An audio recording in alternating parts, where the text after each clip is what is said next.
لله الأسماء الحسنى فادعوه بها وذروا الذين يلحدون في أسمائه سيجزون ما كانوا يعملون.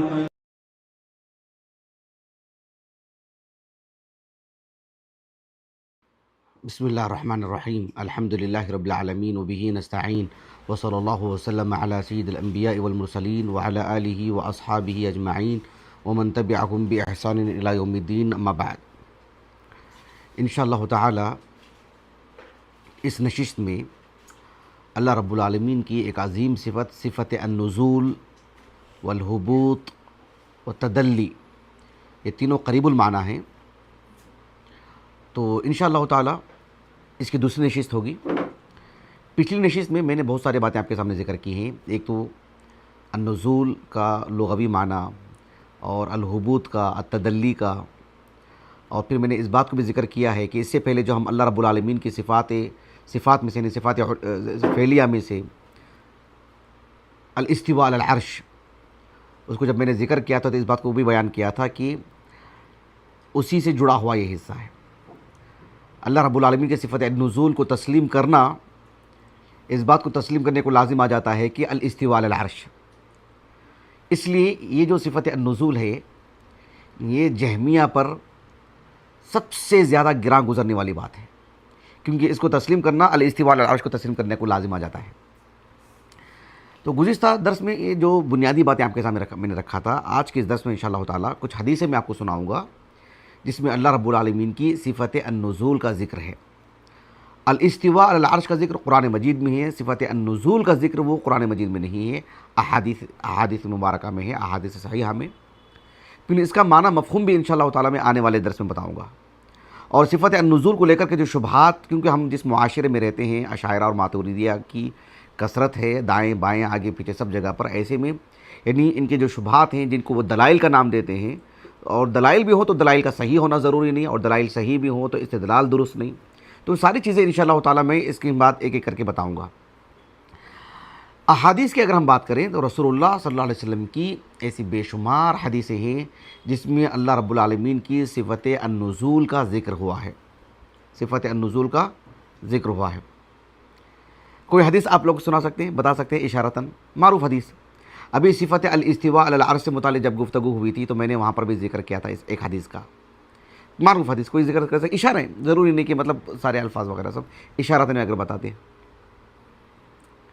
مثلا ایک حدیث ہے جو بہت معروف حدیث ہے، متفق علیہ روایت، صحیح بخاری میں تو کئی مقام پر ہے، میں آپ کو کتاب التہجد سے سنا رہا ہوں،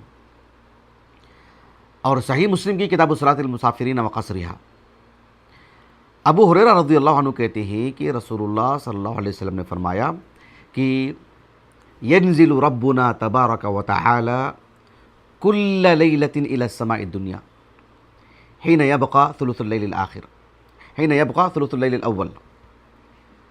تو یہ جو حدیث ہے، اللہ کے رسول صلی اللہ علیہ وسلم نے فرمایا کہ اللہ سبحانہ و تعالی رات کے آخری حصے میں ہر رات حین یبقى ثلث اللیل الآخر، ہر رات اللہ سبحانہ و تعالی رات کے آخری حصے میں آسمان دنیا پر نازل ہوتا ہے، ہر رات، کما یلیق لشأنہ. اس سے جو یہ لازم آتا ہے کہ اللہ رب العالمین کا پھر عرش خالی ہو گیا. اصل میں یہ سوچنے کے ہم مکلف نہیں ہیں، لیکن اس شبہے سے متعلق میں آپ کو تفصیل سے بتاؤں گا انشاءاللہ تعالی. اس لیے کہ الاستواء علی العرش اللہ رب العالمین کی صفات فعلیہ میں سے ہے. تو اللہ کے رسول نے کہا صلی اللہ علیہ وسلم کہ کل لیلۃ، ہر رات، حین یبقى ثلث اللیل الآخر، رات کا جو آخری حصہ جو باقی رہتا ہے اس وقت اللہ سبحانہ و تعالی نازل ہوتا ہے آسمان دنیا پر، اور اللہ رب العالمین بندوں سے کہتا ہے کہ من یدعونی فاستجیب لہ، من یسألونی فاعطیہ، من یستغفرونی فاغفر لہ. یعنی کون مجھ سے دعا کرے گا کہ میں اس کی دعا کو قبول کروں، کون مجھ سے سوال کرے گا کہ میں اس کا جو ہے مطلب اس کی ضرورتیں پوری کروں. اور اللہ سبحانہ و تعالیٰ سے کوئی مغفرت طلب کرتا ہے تو کون ہے جو مجھ سے مغفرت طلب کرے کہ میں اسے معاف کر دوں. تو رات کے آخری حصے میں اللہ رب العالمین بندوں کے لیے اس درجے کا اہتمام، بندوں کو معاف کرنے کے لیے، بندوں کو ضرورتیں پوری کرنے کے لیے. ایک یہ حدیث ہے ایک اور حدیث ہے، اس میں تو کون سا لفظ ہے اس میں؟ ینزل، النزول. میں نے کہا کہ النزول، الحبوط اور التدلی. جہاں تک مسئلہ الحبوط کا ہے، حبطا، وہ بھی اوپر سے نیچے آنے کے لیے یہ لفظ آتا ہے. یہ تو ایک حدیث ہے جو مسند احمد میں ہے. مسند احمد میں یہ حدیث دو صحابے سے مروی ہے، ایک ابو ہریرہ سے، ایک علی بن ابی طالب سے رضی اللہ عنہما. مسند احمد میں یہ حدیث ابو ہریرہ رضی اللہ عنہ سے بھی مروی ہے اور علی بن ابی طالب سے بھی. لیکن علی بن ابی طالب رضی اللہ عنہ سے مروی جو حدیث ہے اسے محققین نے حسن کہا ہے. مسند احمد کے جو محققین ہیں، شیخ شعیب ارناؤت اور ان کے ساتھ جو لجنہ کام کیا ہے، اس میں ایک راوی ہے جو معروف سیرت نگار امام فی المغازی، امام محمد بن اسحاق بن یسار ہے نا رحمہ اللہ المدنی، 151 ہجری سے وفات، معروف سیرت نگار سیرت ابن اسحاق. تو ان کے چچا عبد الرحمن ابن یسار، وہ اسحاق ابن یسار کے بھائی عبد الرحمن ابن یسار، تو وہ اس سند میں ہیں. تو اس اعتبار سے ان کے لیے حکم لگایا گیا کہ یہ سند حسن درجے کی ہے. امام یحییٰ ابن معین نے آپ کے حق میں آپ کی توثیق کی ہے، اور حافظ بن حبان رحمہ اللہ نے الثقات میں آپ کا ذکر کیا ہے.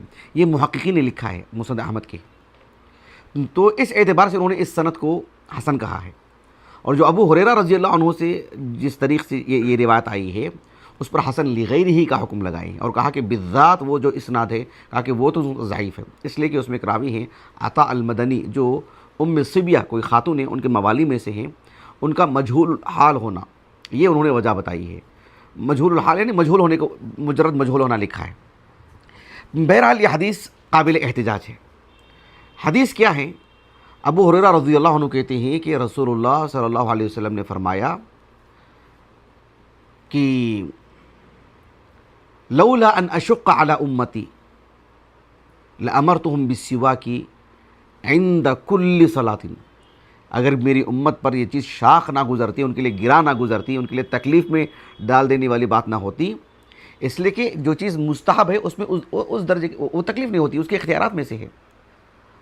اور واجبات بندے کی طاقت سے بڑھ کر کے تو چیز نہیں ہوتی، لیکن بہرحال اس کو نبھانا پڑتا ہے، یعنی طاقت کا استعمال کرنا پڑتا ہے پرزور انداز میں، تاکیدی طور پر اس کا حکم ہے. اور بہرحال جو ہے اس پر نہ کرنے پر مواخذہ بھی ہوگا، اس لیے کہ واجبی چیز ہے. اور استحباب میں وہ تکلیف نہیں رہتی ہے. تو کہا کہ لولا ان اشق علی امتی لامرتهم بالسواک عند کل صلاۃ. ہر نماز کے لیے میں حکم دیتا کہ ہر نماز کے لیے وہ مسواک کریں اگر میری امت پر یہ چیز گرا نہ گزرتی.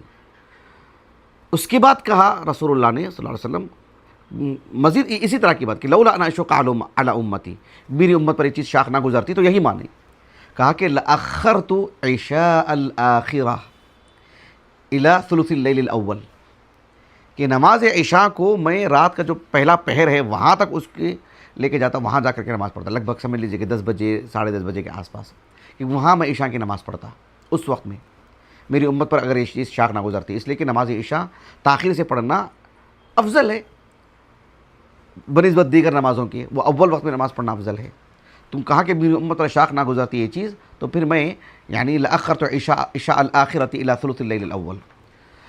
اس کے بعد اللہ کے رسول نے کہا صلی اللہ علیہ وسلم اس لیے کہ فَإِذَا مَضَى ثُلُثُ اللَّيْلِ الْأَوَّلِ، جب رات کا پہلا پہر ختم ہو جاتا ہے تو حبط اللہ تعالی الی السماء الدنیا، اللہ رب العالمین اسی وقت جو آسمان دنیا پر نازل ہو جاتا ہے. پہلا پہر جیسے ہی جائے گا تو تاکہ پہلے پہر میں عشاء کی نماز پڑھا ہوں تاکہ اس وقت اللہ سبحانہ و تعالیٰ سے دعا کر لے بندہ. پہلا پہر ختم ہوتے ہی اس بات کو بیان کیا گیا ہے کہ اللہ سبحانہ و تعالیٰ آسمان دنیا پر نازل ہو جاتے ہیں. بات واضح ہو گئی. اور کب تک وہاں پر رہتے ہیں اللہ سبحانہ و تعالیٰ؟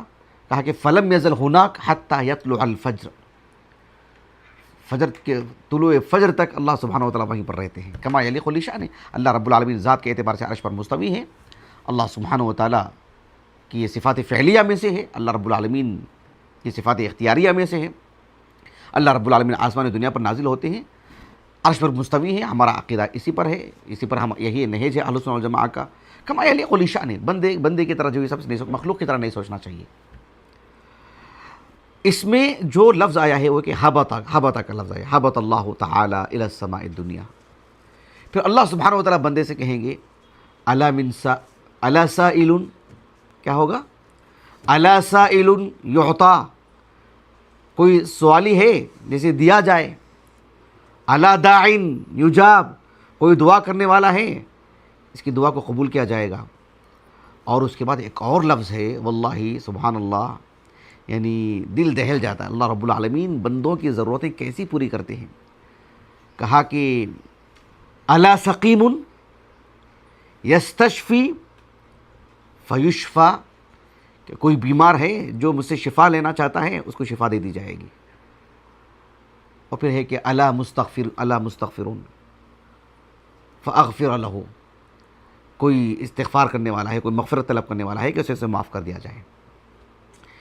یہ حدیث بھی قابل احتجاج ہے جس میں حبطہ کا لفظ آیا ہے، لیکن ایک اور حدیث ہے جو سند کے اعتبار سے اس سے بھی زیادہ قوی ہے، جو امام ابو بکر ابن ابی عاصم رحمہ اللہ کی السنہ میں ہے، جس کی شیخ البانی نے تخریج کی ہے رحمہ اللہ، ظلال الجنہ کے نام سے، ظلال الجنہ فی تخریج السنہ. ہمارے پاس ہے الحمدللہ مجلد جو معروف مطبوع ہے.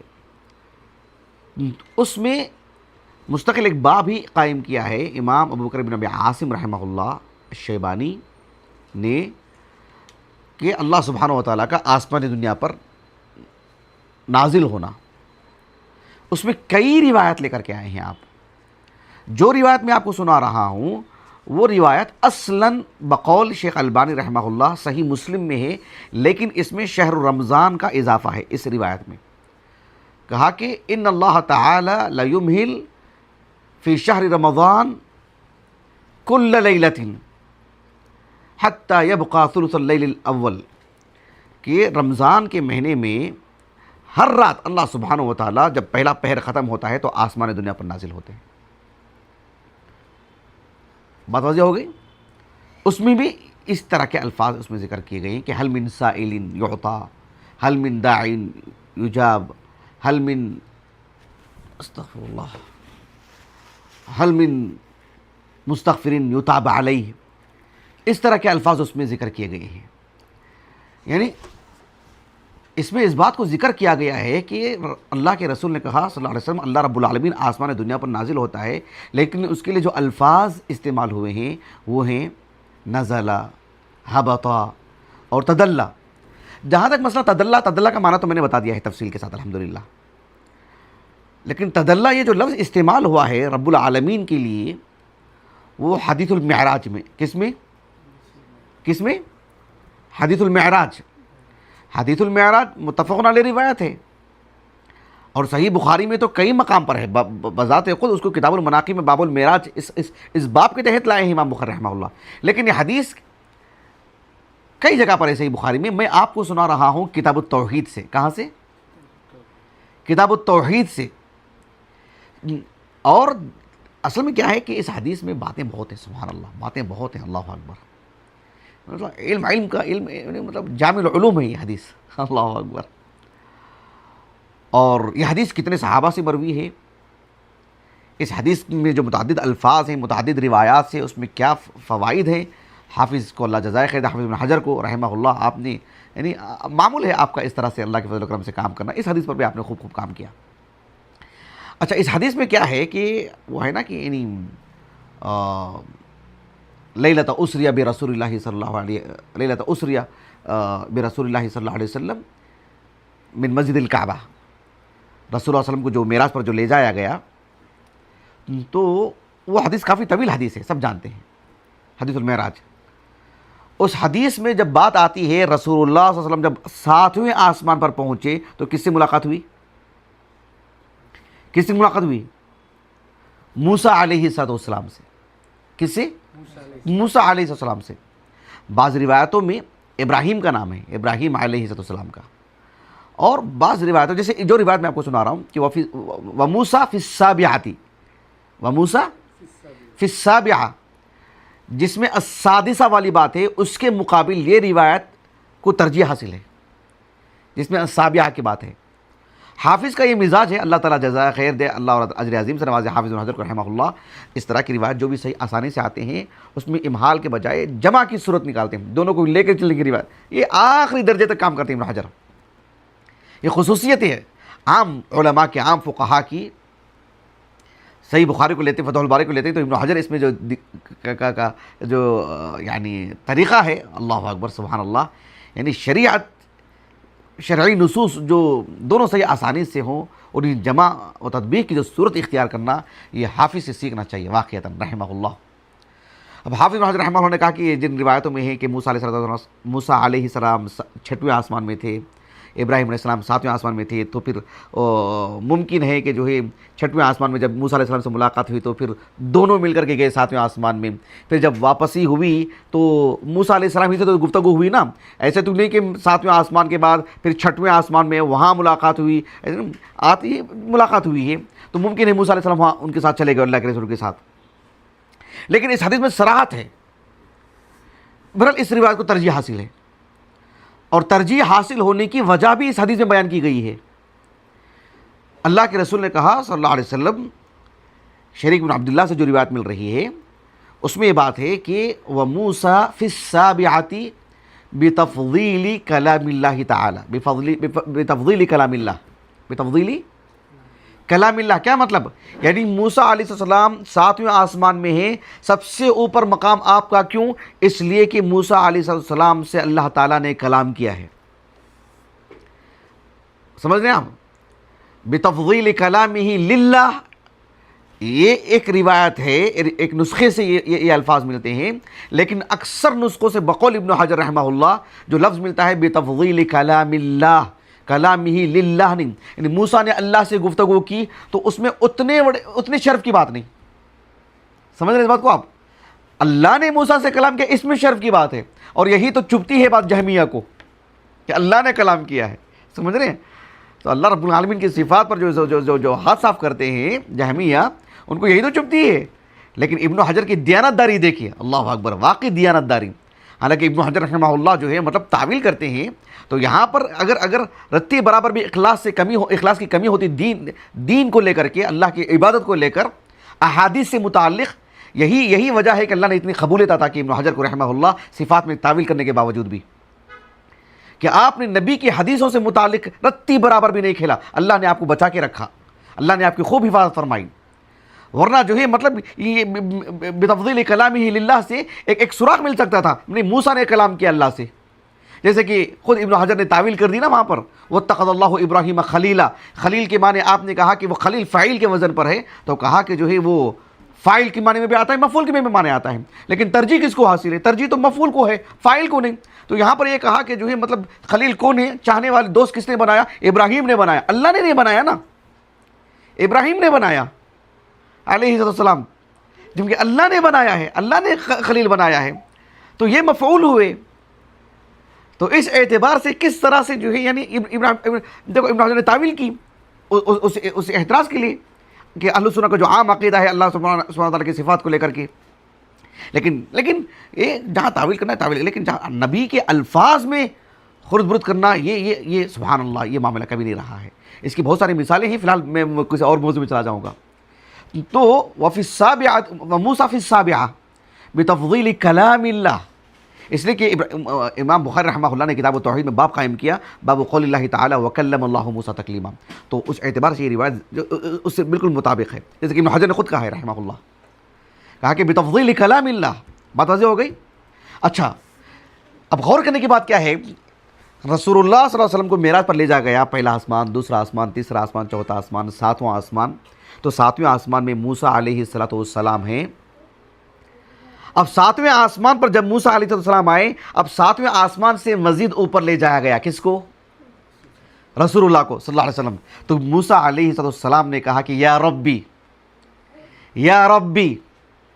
لم اظن ان يرفع احد علی، سبحان اللہ، یا ربی لم اظن ان يرفع علی احد، کیا ہے کہ اے اللہ تو نے مجھے جس مقام پر رکھا ہے 7ویں آسمان پر، میں تو اب تک یہی سمجھتا تھا کہ مجھ سے بڑا مقام اب کسی کو ہوگا نہیں، سب سے بڑا مقام مجھے نصیب ہے۔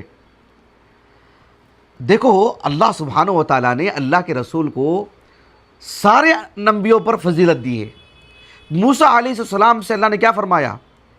یعنی انی اصطفیتک برسالاتی و بکلامی، سورہ اعراف کی آیت کریمہ ہے کہ اے موسیٰ میں نے تمہیں سارے بندوں میں سے اس بات کو لے کر کے پسند کیا ہے کہ تمہارا انتخاب کیا ہے کہ کہ میں نے تمہیں رسول بنایا اور میں نے تم سے کلام کیا ہے.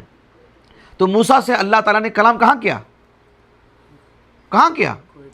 کوہ طور کہاں ہے؟ ساتویں آسمان میں کہاں ہے؟ زمین میں.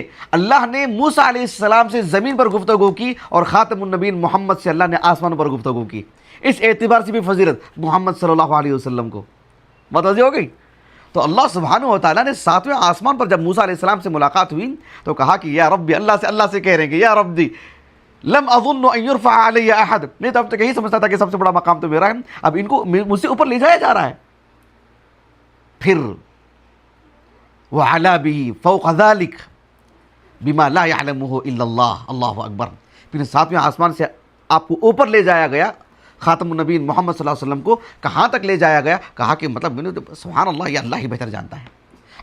کہا کہ جاء سدرۃ المنتہا، جاء سدرۃ المنتہا. سدرۃ المنتہا ایک مقام ہے، وہاں لے جایا گیا اللہ کے رسول کو صلی اللہ علیہ وسلم. اور اس کے بعد فدنا للجبار رب العزہ.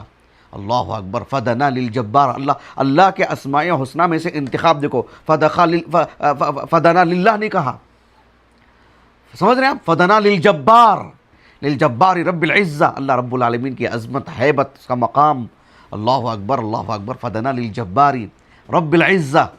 اللہ رب العالمین کے قریب ہوئے. پھر کتنا قریب ہوئے؟ اللہ رب العالمین بھی محمد سے قریب ہوئے صلی اللہ علیہ وسلم. کیسے؟ کہا کہ فتدلّا حتی کان منہ قاب قوسین او ادنا. یعنی ایک تیر ہوتا ہے، ایک کمان ہوتا نا، کمان کے دو حصے ہوتے ہیں، ایک جہاں سے تیر چھوڑا جاتا ہے تو وہ اور اس کا جو اگلا حصہ ہوتا ہے کتنا قریب ہوتے ہیں. کہا کہ حتی کان منہ قاب قوسین او ادنا. تیر اور اس کا جو کمان ہے، جہاں سے تیر چھوڑا جاتا ہے، جو حصہ ہے وہاں سے لے کر اس کمان تک جو حصہ ہوتا ہے کتنا، کم از کم اتنا ہو سکتا ہے لگ بھگ، مان لیں. اب یہ ایک ظاہری بات ہے، حقیقی بات تو اللہ کے علم میں ہے. اس کی کیفیت کیا ہوتی ہے، یہ حقائق ہیں سب، اس کی تعویل کی گنجائش ہی نہیں ہے، سب غیبیات میں سے ہم اس کے مکلف ہیں. لیکن میں اس کی بات بتا رہا ہوں، قوسین کی بات بتا رہا ہوں، کمان کی بات بتا رہا ہوں. تو اس کے جو قوسین ہوتے ہیں تیر چھوڑنے جانے کے، کہا کہ اتنا قریب، کہا کہ او ادنا، اس سے بھی زیادہ قریب، بلکہ اس سے بھی قریب. اللہ سبحانہ و تعالیٰ نے اللہ کے رسول کو اتنا قریب کیا. سبحان اللہ. اللہ تعالیٰ نے اللہ کے رسول کو بھی قریب کیا اور اللہ تعالیٰ نے بھی اللہ کے رسول سے قریب ہوا. اللہ اکبر. تو پھر فأوحى اللہ یعنی علی عبدہ فیما اوحى الیہ من 50 صلاۃ. پھر اللہ رب العالمین نے جو وحی نازل فرمائی، نماز کا حکم دیا اللہ رب العالمین نے، اس سے نماز کا شرف معلوم ہوتا ہے. تو فتدلّا یہ لفظ اللہ سبحانہ، یہ لفظ جو ہے مطلب ذکر ہوا ہے، جو حدیث صحیح بخاری میں موجود ہے، متفق علیہ روایت ہے. تو اللہ سبحانہ و تعالیٰ کی صفت النزول یہ یعنی کثرت سے اس موضوع سے متعلق احادیث ہیں. گنجائش ہی نہیں ہے انکار کی، گنجائش ہی نہیں ہے تعویل کی بھی کسی طور پر بھی. اس لیے کہ اللہ کے سنی حدیث صحابہ کو سنائیں، صحابہ نے کثیر تعداد میں صحابہ نے، ابھی میں نے اس مجلس میں کتنے صحابہ کے میں نے نام لیے؟ ابو ہریرہ رضی اللہ عنہ، اور علی بن ابی طالب رضی اللہ عنہ، اور عبداللہ بن عباس رضی اللہ عنہ، اور جو السنہ سے میں نے سنا تھا وہ تو عبداللہ بن عباس سے مروی ہے. وہ کس سے مروی ہے؟ عبداللہ بن عباس سے مروی ہے رضی اللہ عنہ. 3. اور ابھی جو آخر میں سنا حدیث انس حضرت معراج انس بن مالک سے رضی اللہ عنہ. تو یہ اتنے ہی صحابہ سے نہیں، اور بھی صحابہ سے مروی، ابو سعید الخدری سے بھی مروی، کئی صحابہ سے مروی ہے رضی اللہ عنہ اجمعین. بہرحال کچھ روایتیں میں نے سنائی ہیں. انشاءاللہ تعالیٰ آنے والے درس میں النزول، صفت النزول سے متعلق جو علماء اہل السنہ والجماعہ کے جو اقوال ہیں وہ میں آپ کو بتاؤں گا انشاءاللہ تعالیٰ. پھر اس کے بعد انشاءاللہ تعالیٰ ان کے جو شکوک و شبہات ہیں اس سے متعلق بھی گفتگو کریں گے باذن اللہ تعالیٰ. اللہ تعالیٰ سے دعا ہے کہ اللہ رب العالمین کی صفت النزول یا دیگر صفات پر اہل السنہ والجماعہ کا جو ایمان ہے، جس طرز کا ایمان ہے صحابہ کا، تابعین کا، تو اللہ تعالیٰ ہم کو اسی طرز پر ایمان لانے کی توفیق عطا فرمائے. اور صفت النزول پڑھنے کی جو افادیت ہے ہونی چاہیے وہ یہ کہ اللہ سبحانہ و تعالیٰ ہمیں ان لمحات کا فائدہ اٹھانے کی توفیق عطا فرمائے. اللہ تعالیٰ ہم کو اپنا قریبی بنائے. سبحانک اللہم و بحمدک اشہد ان لا الہ الا انت استغفرک و اتوب الیک.